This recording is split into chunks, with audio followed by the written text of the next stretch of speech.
ijtimoiy tarmoqlardan kelayotgan savollarga bir to'xtalib o'taylik. Mana suv tozaligi haqida ma'lumot berildi.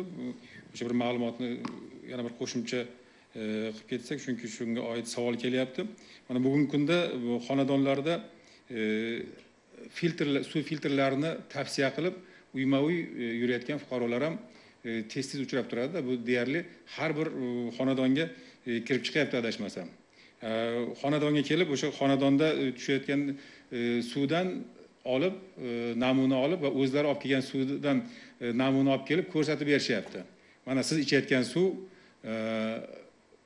iflos suv. Ya'ni mana biz qo'yib berayotgan filtrdan suv ichsangiz, siz toza suv ichasiz degan ikki xildagi suvni ko'rsatib, bittasi o'zlari olib kelgan suv toza bo'lyapti va xonadondan tushayotgan suv o'sha bir filtrini qo'yib maxsus tekshiruvdan o'tkazyapti-da, uni bir qizargan, ya'ni bir ifloslangan suvni ko'rsatyapti va bu o'z-o'zidan fuqarolarda biz shunaqa suv ichyapmiz ekan degan bir qo'rquv, xavotir ham shakllanib qoladi. Mana shu masalaga oydinlik kiritib ketsak, bu nima uchun bunday fuqarolar yurtda qanday filtr tavsiya qilishyapti? Bunday holatlar o'rganilganmi? Ularning gapi qay darajada asosli, qay darajada to'g'ri? Mana shu masalaga bir oydinlik kiritib ketsak. Men o'zimning fikrimni va munosabatimni doim bu borada bildirib kelganman. Yana bir bor fursatdan foydalanib aytmoqchiman. Hurmatli hamkasblar, hurmatli bizni oynaviy jahon orqali kuzatayotganlar. To'g'ri, bunaqa tashkilotlar, bunaqa kichik korxonalar faoliyati juda avj olgan hozir. Bu ham bo'lsa, o'sha aholini ichimlik suv bilan qamrab olinganlik darajasi kengaygani sari bu tadbirkorlarimizning faoliyati ham bevosita kengayib boryapti. Bugungi kunda bunaqa filtrlar kerak. Bunaqa filtrlar kerak. Qachonki siz o'sha yerlik xonadon uchastkalarda yerdan qazib olinadigan o'sha suvlar uchun bunaqa filtrlar kerak. Lekin yana ta'kidlab o'taman, bizni har bitta suv inshootimizdan chiqayotgan suv har bir soatda nazorat qilib boriladi. Bu yerda laborator xodimlar ishlaydi kecha-yu kunduz. 24 soat suv tekshirib, nazorat qilib borilgan joyda men hali ijtimoiy tarmoqlarda yoki ommaviy axborot vositalarida vodoprovod suvdan kasal bo'libdi, vodoprovod suvdan kechirasizlar o'lib qolibdi degan xabarni eshitmadik va bu jarayonlar bevosita mana yuqorida mas'ullar aytgandek, bizdan tashqari Sog'liqni saqlash vazirligi huzuridagi SES tashkilotlari va boshqa biz bilan hamkor tashkilotlar nazoratida turadi. U tashkilotlar kerak bo'lsa bizning inshootni yopib qo'yish vakolatiga ega.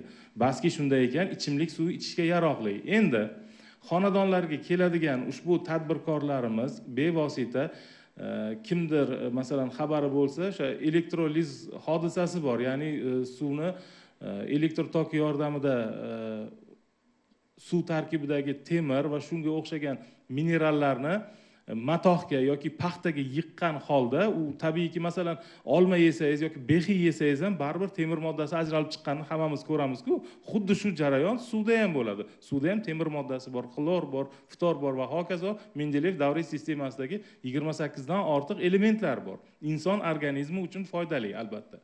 O'shani ular o'sha paxtaga yoki matohga chiqaradi-da temir moddasini, sapsariq temir moddasini, mana sizlar ichayotgan suvning ahvoli deb o'zlari o'sha mahsulotini o'tkazishga harakat qilishadi. Men bu jarayonlarni bevosita firibgarlik deb nomlagan bo'lardim, agar u yerlik xonadonga o'rnatilmagan bo'lsa.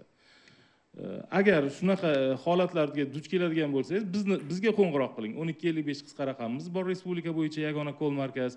Agar suvga e'tirozingiz bo'lsa, suv sifatiga yoki o'sha tadbirkorga nisbatan qanaqadir ikkilanish bo'lsa, bemalol bizga telefon qilishingiz mumkin. Qo'shimcha bor? Marhamat. Qo'shimcha qilardim.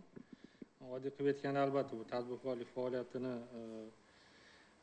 cheklash yoki bir qanaqadir ularning ustidan nazorat qilish nuqtai nazaridan emas, bu oddiy qilib aytganda o'sha aholimizni ya'ni o'sha daromad manbasiga qarab yoki bir talab istaklari oshishiga qarab shu tadbirkorlar tomonidan berilayotgan taklif bo'lyapti. Bu oddiy qilib aytganda, misol uchun o'zida ham mana mashina sotib olsak, davro amortizatorni almashtiramiz yaxshirog'iga yoki bo'lmasa bir yaxshi magnitofon qo'yamiz yoki boshqa xuddi shunaqa narsa. Yoki bo'lmasa mana elektrda ulanganimizdan keyin bari ko'pchilik hamma tavsiya qiladi stabilizator qo'yish uchun, to'g'rimi? Yoki bo'lmasa gazga bir qanaqadir qo'shimcha filtrlar qo'yiladi, anaqa sho'chikdan oldin. xuddi shunaqa narsa. То есть bu oddiy qilib aytganda bu suv sifati yomon ekan, albatta shuni man qo'shishim kerak ekan degan fikrga borish kerak emas. Hozir mana Akmal yaxshi misolda aytdi, o'sha 28 xil anaqani hammasini o'ldirgandan keyin u filtrdan chiqargan suv o'sha o'lik suv hisoblanadi. Hech qanaqa bir foydali xususiyati yoki bo'lmasam bir o'sha mineralizatsiya darajasi deyarli nolga tushib qolgan oddiy suv bo'ladi. Mani o'zim uyimga ham kelishgan, oddiy misol aytaman, xuddi shunaqa qilishgan. Keyin men bu baklash tayyor gidrolife deyman-ku, boshqa markadagi qadoqlangan suvni ham oldimda, qani shuni ham bir tozalab ko'rgin dedim. Undan ham xuddi shunaqa narsa chiqdi. Oddiy qilib aytganda. Mana oddiy misol. Bu albatta odamlarning o'zini bir taklifiga yoki bo'lmasam o'zini xohish istiyoriga bog'liq bo'lgan narsa. Lekin agar suv sifati bo'yicha anaqa bo'ladigan bo'lsa, bu biz uchun bu boyga aytgandek inshoot sirazu yopiladi yoki boshqa bo'ladi. Bu qat'iy choralar ko'riladi bunaqa masalalarda. Tushunarli.